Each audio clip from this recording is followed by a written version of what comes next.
पंजाब में मुख्तलिफ जगह पे, लाहौर में इवन कि अभी मैंने आपके ऑफिस के बाहर भी देखे स्टॉल्स लगे होते हैं मशरूबात के भी, और गन्ने का रस हो गया या क्या उसे इमली का इमली रस का हो गया, शरबत हलवा। हो गया। इन पे चेक एंड बैलेंस है। इस तरह के बहुत से लोग जो है वो स्टॉल्स लगा के ठेले वगैरह लगा के, तो हम इनकी भी रेगुलर इंस्पेक्शंस करते हैं और उनको जो बेयर मिनिमम स्टैंडर्ड्स हैं उनके मुताबिक हम गाइड करते हैं। हॉस्पिटल्स भी हमारे बेसिक हैं, उनकी कैंटीन्स कर लें या वहाँ पे जो मुख्तलिफ NGOs की जानिब से खाने आते हैं, क्या उन पे चेक एंड बैलेंस है? ये तमाम चैलेंजेस जो हैं वो अपनी जगह पे एग्जिस्ट करते हैं, और एक जो सबसे बड़ा चैलेंज हम समझते हैं वो ये है कि जो मिलावट माफिया है, डिस्पाइट द फैक्ट कि हम उनके ऊपर इस साल के जो 5 माह गुजरे हैं 600 से ज़्यादा FIRs करवा चुके हैं। अस्सलाम वालेकुम, मैं हूं अरोसा खान और आज हमारे गेस्ट हैं DG Punjab food authority Asim Javed. अस्सलाम वालेकुम सर, अस्सलाम वालेकुम मैडम। कैसे हैं आप? जी मैं ठीक हूँ, आप सर खैरियत से हैं? अल्हम्दुलिल्लाह ठीक ठाक।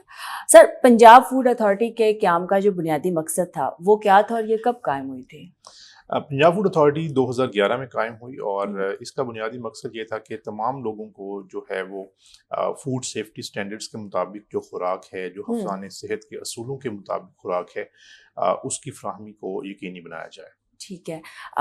जो पंजाब फूड अथॉरिटी है, ये जो दूसरे सूबों की फूड अथॉरिटी है उससे किस तरह से मुनफरिद है या देखिए, मुख्तलिफ है? पंजाब फूड अथॉरिटी एक जो है इसको एक पॉइनियर की हैसियत हासिल है, इस वजह से कि सबसे पहले पंजाब फूड अथॉरिटी बनाई गई। उसके बाद बाकी सूबों ने जब इसकी सक्सेस को देखा, इसके ऑपरेशंस को देखा, इसकी जो अमली अफादियत है उसको देखा, तो बाकी प्रोविंसेस ने भी इसको जो है वो कॉपी किया।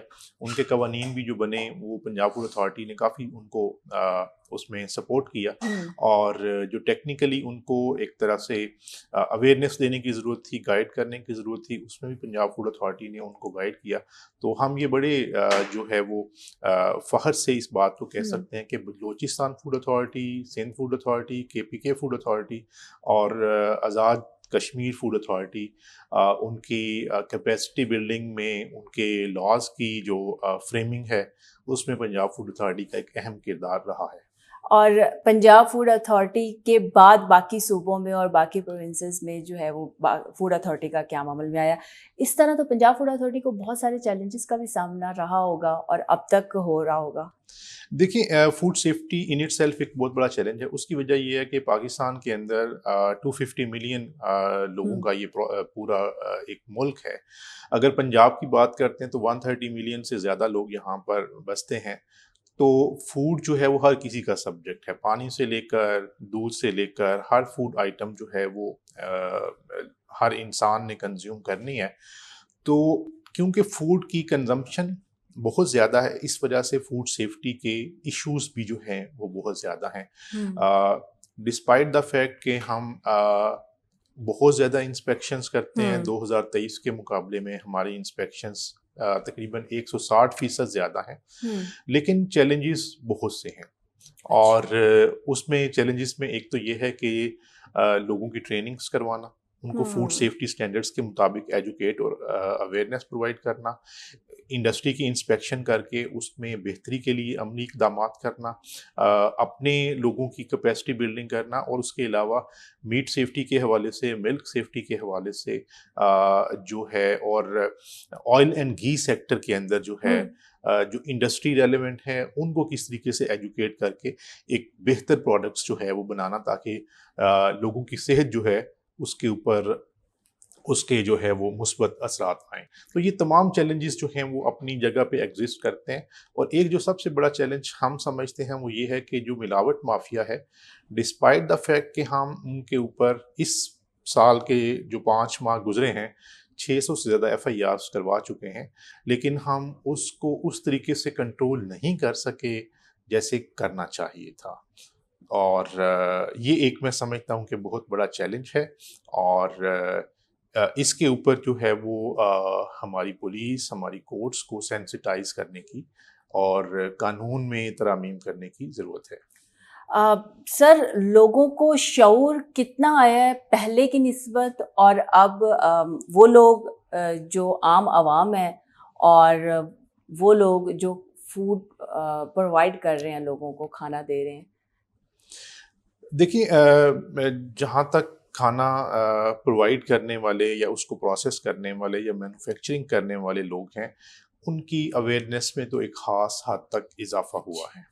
और आप हाई एंड रेस्टोरेंट्स पे चले जाएं, हाई एंड जो प्रोडक्शन यूनिट्स हैं उनके ऊपर चले जाएं, एमएनसीज पे चले जाएं, तो वो सब लोग ये बात कहते हैं कि पंजाब फूड अथॉरिटी के आने से हमारी जो है वो क्वालिटी में बेहतरी आई है, हमारी फूड सेफ्टी स्टैंडर्ड्स और प्रोटोकॉल्स में बेहतरी आई है।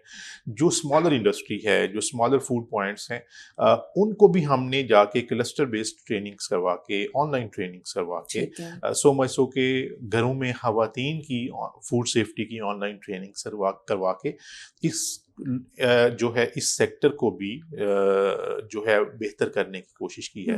जहाँ तक कंज्यूमर एंड है, तो कंज्यूमर में जो है हमने स्पेशली खवातीन को उनके स्कूल्स कॉलेजेस के अंदर, गर्ल्स के स्कूल्स कॉलेजेस में जाके हमने बच्चों के लिए हेल्दी चॉइसेस क्या हो सकती हैं उसके ऊपर बहुत अवेयरनेस जो है वो दी है।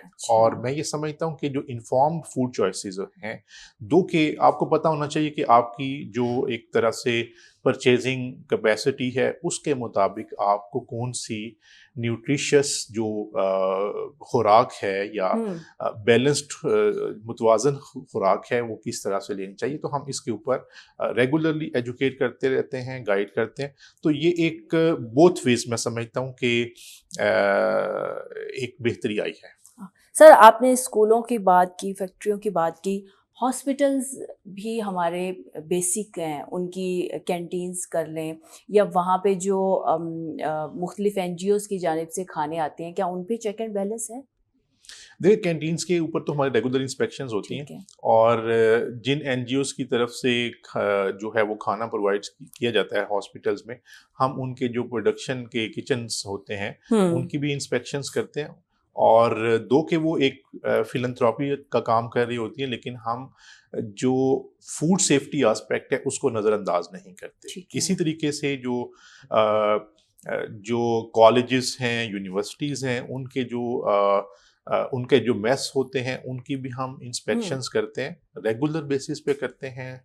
स्कूल्स की जो कैंटीन्स हैं उनमें रेगुलर बेसिस पे उनकी इंस्पेक्शंस करते हैं। हमारा मकसद ये है कि जिस एंड पे भी खाने ने जाना है, बेशक वो फ्री ऑफ कॉस्ट किसी को दिया जा रहा है, वो स्कूल्स में बच्चों को या कॉलेजेस यूनिवर्सिटीज़ में बच्चों के मेस का खाना है, तो उसको बेहतर होना चाहिए, उसको फूड सेफ्टी के स्टैंडर्ड्स के मुताबिक होना चाहिए और इसी पे हम अमल दरामद करते हैं। अब सर, चूँकि गर्मियाँ हैं और गर्मियों का एक महीने होते हैं वो काफ़ी ज़्यादा होते हैं, एक मुद्दत जो होती है हमारे पंजाब में, खैर तो पूरे पाकिस्तान में, लेकिन चूँकि आप पंजाब में मुख्तलिफ जगह पे, लाहौर में, इवन कि अभी मैंने आपके ऑफिस के बाहर भी देखे स्टॉल्स लगे होते हैं मशरूबात के भी, और गन्ने का रस हो गया या उसका क्या उसका इमली का रस हो गया, इन पे चेक एंड बैलेंस है?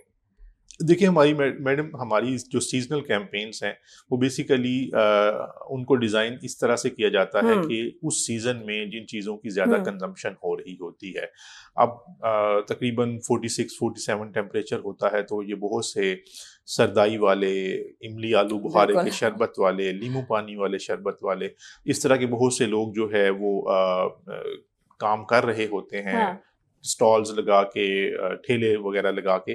तो हम इनकी भी रेगुलर इंस्पेक्शंस करते हैं और उनको जो बेयर मिनिमम स्टैंडर्ड्स हैं उनके मुताबिक हम गाइड करते हैं। और क्योंकि हमारे नज़दीक पब्लिक हेल्थ जो है उसकी ज़्यादा अहमियत है, और इसका मतलब ये नहीं है हम किसी कारोबार के दुश्मन हैं। हम कहते हैं कारोबार आप करें, लेकिन उसमें फूड सेफ्टी के जो मिनिमम प्रोटोकॉल्स हैं उनका ज़रूर जो है वो ख्याल रखें। ठीक है।